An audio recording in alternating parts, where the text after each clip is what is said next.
पश्चिम भारत के एक छोटे से राज्य में धर्मराज नामक एक बुद्धिमान और न्यायप्रिय राजा राज्य करता था।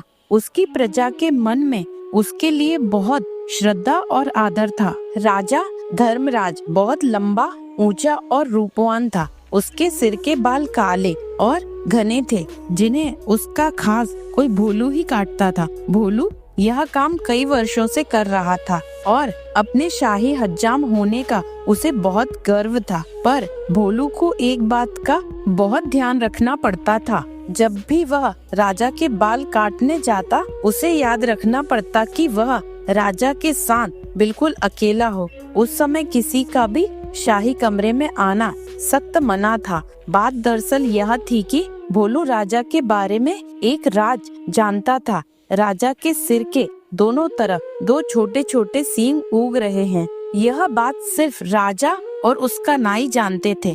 जब भोलू ने पहली बार यह नजारा देखा तो वह बहुत चक्का रह गया, लेकिन उसने राजा से वादा किया कि इस बात का जिक्र वह किसी से नहीं करेगा। महाराज, आप निश्चिंत रहें, भोलू राजा से बोला। आपका यह राज मेरे पास सुरक्षित है। किसी और को भी इस बात की कानो कान खबर नहीं होने पाएगी। ऐसा सुनकर राजा धर्मराज ने राहत महसूस की। उसे डर था कि अगर लोगों को इस बात की जानकारी हो गई तो राज्य भर में उसकी खिल्ली उड़ेगी। हो सकता है लोग उसका आदर करना बंद कर दे या फिर नए राजा की मांग करने लगे। इसलिए भोलू के वादे के बावजूद राजा ने उसे सख्त हिदायत देते हुए कहा, भोलू, अगर तुमने अपना मुंह खोला तो जान लो सजा तो मिलेगी ही, देश निकाला भी मिलेगा। भोलू हज्जाम की डर के मारे घिग्गी बन गई। उसने कानों को हाथ लगाया और अपना मुंह बंद रखने की कसम खाई। कई वर्ष बीत गए। भोलू को अपना वादा याद रहा। उसकी स्वामी भक्ति से प्रसन्न राजा यदा कदा उसे अच्छे अच्छे उपहार भी देता रहता। पर समय बीतने के साथ साथ भोलू के सब्र का बांध भी टूटने लगा। उसके पेट में वह राज अब पचता नहीं था और वह चाहता था कि कोई तो ऐसा हो जिसे वह राजा के सींगों वाली बात बता सके, लेकिन राजा की चेतावनी उसे चुप रहने पर मजबूर करती थी। एक दिन भोलू राजा के बाल काटकर महल से लौट रहा था और रास्ते भर उसके सींगों के बारे में सोचता रहा। भोलू का घर एक छोटे से जंगल के उस पार था। ऊंचे ऊंचे पेड़ों और लटकती बेलों के बीच में से धीरे धीरे चलता हुआ भोलू जब थक गया तो सुस्ताने के लिए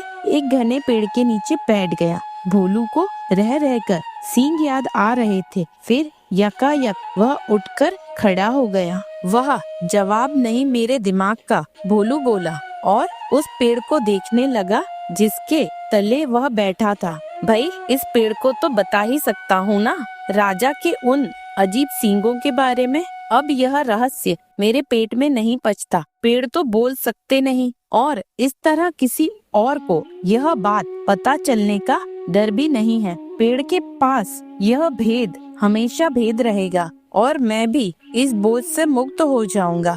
भोलू ने ऐसा निश्चय किया और जोर से बोला, हे पेड़, आज मैं तुम्हें एक भेद बताने वाला हूँ। हमारे राजा धर्मराज के सिर पर दो सींग हैं। हाँ हाँ, उसके दो सींग हैं। इतना कहकर हज्जाम बेतहाशा हंसने लगा और हंसता ही गया। वह भयंकर भेद आखिर खुल ही गया। भोलू खुश था। उसका भार जो हल्का हो गया था। उसके बाद वह आराम से घर पहुंच गया। अगले दिन एक लकड़हारा उसी जंगल में गया और उसी पेड़ के पास जाकर रुक गया। इस पेड़ की लकड़ी तो बहुत शानदार है, इसका ढोल बड़ा अच्छा बनेगा, वह सोचने लगा। फिर क्या था, कुल्हाड़ी के कुछ प्रहारों से ही पेड़ नीचे आ गिरा। लकड़हारे ने वह लकड़ी एक ढोल बनाने वाले के हाथों बेच दी और उसने एक बहुत सुंदर ढोल तैयार कर दिया। यह मेरे जीवन का सबसे अच्छा ढोल है। ढोल वाला खुश होकर बोला, कल बाजार जाकर इसे अच्छे दाम में बेच दूंगा। अगले दिन ढोल वाला बाजार गया और एक कोने में खड़ा होकर ढोल बजाने लगा। ढोल से बड़ा सुरीला स्वर हुआ। ढोल वाला उसकी आवाज सुनकर झूम उठा। वह चिल्लाकर बोला, बाबू, यह ढोल खरीदो। कोई है जो इस शानदार जानदार ढोल को खरीदे।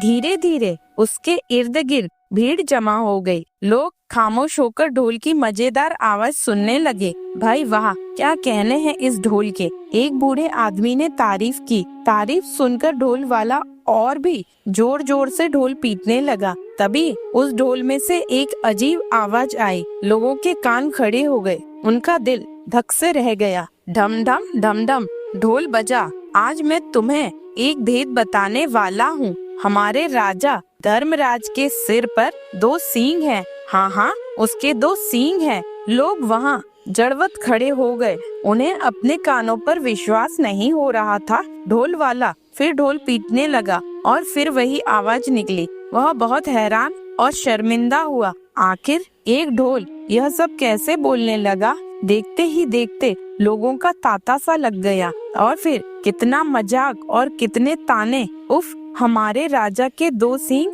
हमारे राजा के 2 सींग। लोग तो जैसे गाना गाने लगे। जब राजा धर्मराज ने सुना तो दुखी भी हुआ और नाराज भी। गुस्से से उसका चेहरा तमतमा उठा और वह गरजते हुए बोला, उस ढोल वाले को पकड़कर यहाँ ले आओ। राजा के सैनिकों ने शीघ्र ही उसे पकड़ा और राजा के समक्ष प्रस्तुत किया। ढोल वाला डर के मारे कांप रहा था। बदमाश, तेरी इतनी हिम्मत कि तू मेरी खिल्ली उड़ाए।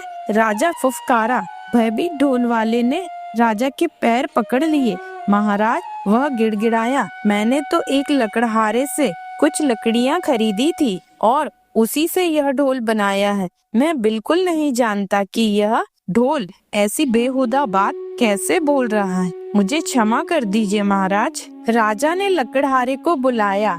जो लकड़ी तुमने ढोल वाले को बेची वह तुम्हें कहाँ से मिली? लकड़हारे को काटो तो खून नहीं। डरते हुए बोला, जंगल में एक पेड़ से मिली महाराज। तुम्हारी लकड़ी से बना ढोल बोलता कैसे है? राजा धर्मराज ने पूछा। मैं तो खुद हैरान हूँ महाराज। दुविधा में फंसा लकड़हारा बोला, मैं कई वर्षों से लकड़ी काटता और बेचता आया हूँ, पर ऐसा अचंभा पहले कभी नहीं देखा ना सुना।